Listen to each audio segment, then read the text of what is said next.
peeps, dis Jenny van Disrupt Tutoring en soos altyd is dit 'n plesier om by julle aan te sluit.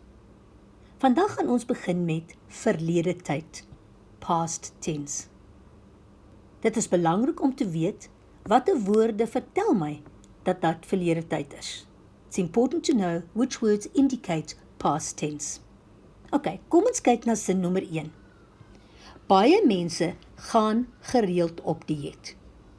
Die eerste ding wat ons moet doen, is om die werkwoord te onderstreep. The first thing we need to do is to underline the verb, which comes second in the sentence, gaan. Nou sê dit vir my, ek moet begin met in die verlede. I need to start with in die verlede, which means in the past. Therefore, I know they want me to do past tense. The basic past tense uses het as a helping verb and ge on the main verb. Remember, het comes second in the sentence and the main verb goes to the end.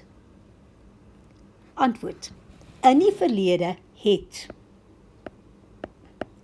baie mense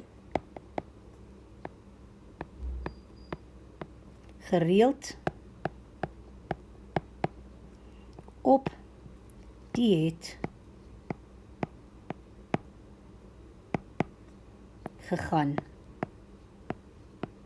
Kyk hierso, het tweede en daar's ge plus my werkwoord.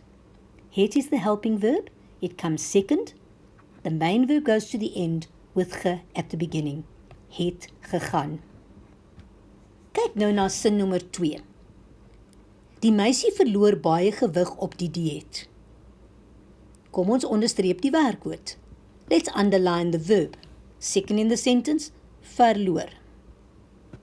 The girl loses a lot of weight on the diet. Ons moet begin met verlede week, which means last week. That tells me we need the sentence in the past tense. So we're going to use the helping verb het, and we should put ge onto the main verb at the end. But verbs that begin with be, ge, her, ont, and ver cannot get ge at the beginning, and you could hear that it would sound strange. Therefore, my verb verloor is not going to get ge. Hier kom my antwoord. Verlede week het die meisie baie gewig